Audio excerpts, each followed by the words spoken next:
ప్రశాంతమైన గోదావరి తీరం ఉన్న రాజమండ్రి ఇప్పుడు పాలిటిక్స్ కు కేర్ ఆఫ్ అడ్రస్ గా మారిపోయిందట. గతంలో ఎన్నడూ లేనంతగా రాజకీయ నేతలు కత్తులు నూరుకుంటున్నారట. అధికార ప్రతిపక్ష నేతల మధ్య మాటల యుద్ధం కాస్త ఇప్పుడు శాంతి భద్రతల ఇష్యూగా మారింది.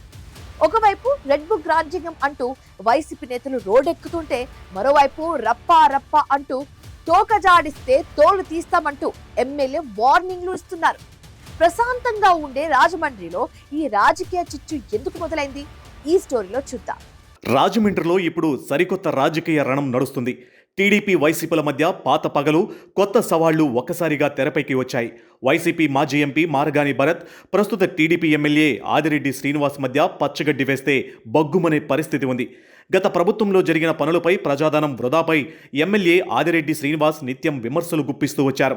అనాలోచిత నిర్ణయాలతో రాజమండ్రిని వెనక్కి నెట్టేశారని ఆయన ఆరోపిస్తూ ఉంటే, దానికి కౌంటర్గా కూటమి ప్రభుత్వం వచ్చిన తర్వాత నగరంలో అభివృద్ధి కుంటుపడిందని, నగరం మొత్తం కళావిహీనంగా మారిపోయిందని మార్గాని భరత్ విమర్శలు చేస్తున్నారు.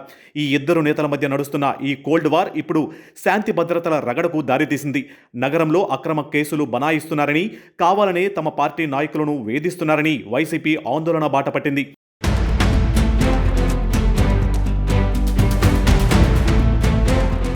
కూటమి ప్రభుత్వం అధికారంలోకి వచ్చినప్పటి నుంచి రెడ్ బుక్ రాజ్యాంగాన్ని అమలు చేస్తూ కక్ష సాధింపు చర్యలకు పాల్పడుతుందని వైసీపీ నేతలు మండిపడుతున్నారు. దీనికి కౌంటర్గా నగర ప్రశాంతతను దెబ్బతీసేవారిని వదిలిపెట్టే ప్రసక్తే లేదని, చట్టాన్ని చేతుల్లోకి తీసుకుంటే ఎంతటి వారినైనా సరే కఠిన చర్యలు తప్పవని ఎమ్మెల్యే ఆదిరెడ్డి శ్రీనివాస్ స్పష్టం చేస్తున్నారు. ఇటీవల రాజమండ్రిలో జరిగిన అరెస్ట్ ఈ వివాదానికి కారణమైంది. రాజమండ్రి వైసీపీ బీసీ విభాగం అధ్యక్షుడు పీతా రామకృష్ణపై పోలీసులు పీడీ యాక్ట్ నమోదు చేసి జైలుకు తరలించారు. ఈ చర్యతో ఒక్కసారిగా రాజమండ్రి రాజకీయం హీటెక్కింది.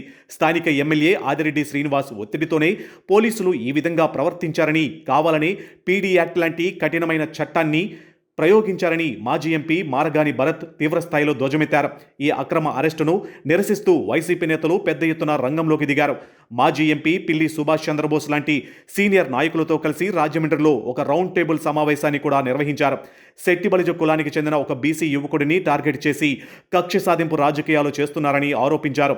కేవలం రాజకీయ ప్రయోజనాల కోసమే ఇదంతా చేస్తున్నారని, రెడ్ బుక్లో ఉన్న పేర్ల ప్రకారం ఒకరి తర్వాత ఒకరిని ఇబ్బందులకు గురి చేస్తున్నారని భరత్ ఆగ్రహం వ్యక్తం చేస్తున్నారు. ఇప్పటికే సుమారు 30 మంది వైసీపీ కార్యకర్తలకు, నాయకులకు పోలీసులు నోటీసులు జారీ చేశారని, ఇదంతా భయభ్రాంతులకు గురి చేసేందుకేనని వారు వాదిస్తున్నారు.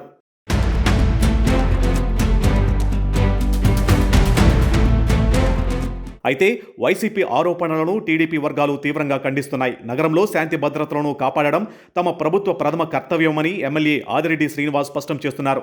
ఎవరైనా సరే చట్టాన్ని ఉల్లంఘిస్తే ఊరుకునేదే లేదని తేల్చి చెప్పారు. కూటమి ప్రభుత్వం ఏర్పడిన తరువాత రాజమండ్రి నగరంలో నేరాలను అదుపు చేయడానికి కఠినమైన చర్యలు తీసుకున్నామని ఆయన వివరించారు. నగరంలో శాంతికి విఘాతం కలిగిస్తున్న సుమారు 120 మందిపై రౌడీ షీట్లు తెరిచామని, అలాగే 21 మందిపై పీడీ యాక్ట్ నమోదు చేశామని గుర్తు చేశారు. ఇందులో ఎలాంటి రాజకీయ వివక్ష లేదని, తప్పు చేసిన వారు ఏ పార్టీకి చెందిన వారైనా సరే చర్యలు ఒకేలా ఉంటాయన్నారు. ఇటీవల కాలంలో వైసీపీకి చెందిన కొందరు నేతలు మాట్లాడుకున్న ఆడియో రికార్డింగ్స్ బయటకు వచ్చాయని, అందులో తలలు నరికేస్తాం అంటూ భయానకమైన వ్యాఖ్యలు చేశారని ఎమ్మెల్యే ఆరోపించారు. రాజమండ్రి లాంటి సాంస్కృతిక నగరంలో ఇలాంటి బెదిరింపులకు దిగితే చూస్తూ ఊరుకోమని, తోలు తీస్తామంటూ ఆయన గట్టిగా వార్నింగ్ ఇచ్చారు.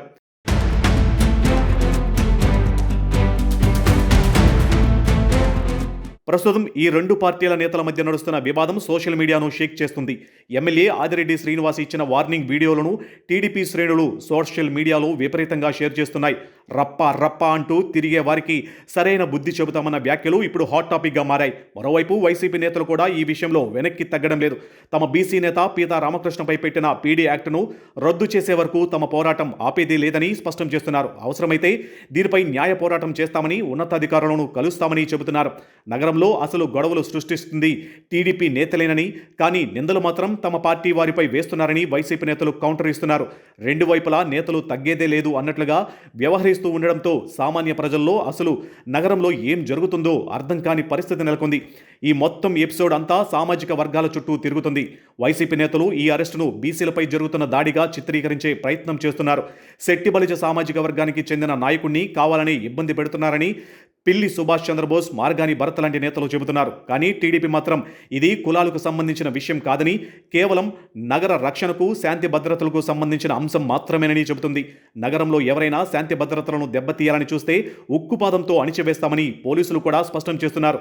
ఈ రకమైన రాజకీయ విమర్శల వల్ల రాజమండ్రిలో వాతావరణం రోజురోజుకు మరింత ఉద్రిక్తంగా మారుతుంది.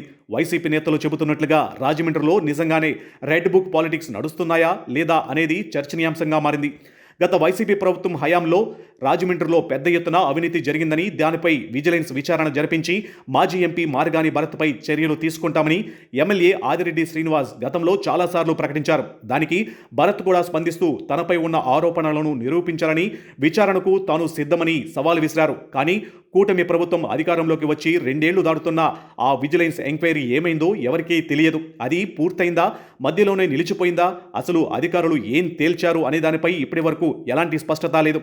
నిజంగానే కక్ష సాధింపు చర్యలు ఉంటే ఆ పెద్ద కేసుల్లో ఎందుకు పురోగతి లేదు అనే చర్చ కూడా నడుస్తుంది. ఇప్పుడు కేవలం శాంతి భద్రతల చుట్టూ జరుగుతున్న ఈ వివాదాన్ని కింది స్థాయి కార్యకర్తలు ఎంతవరకు సీరియస్గా తీసుకుంటారు అనేది చూడాలి.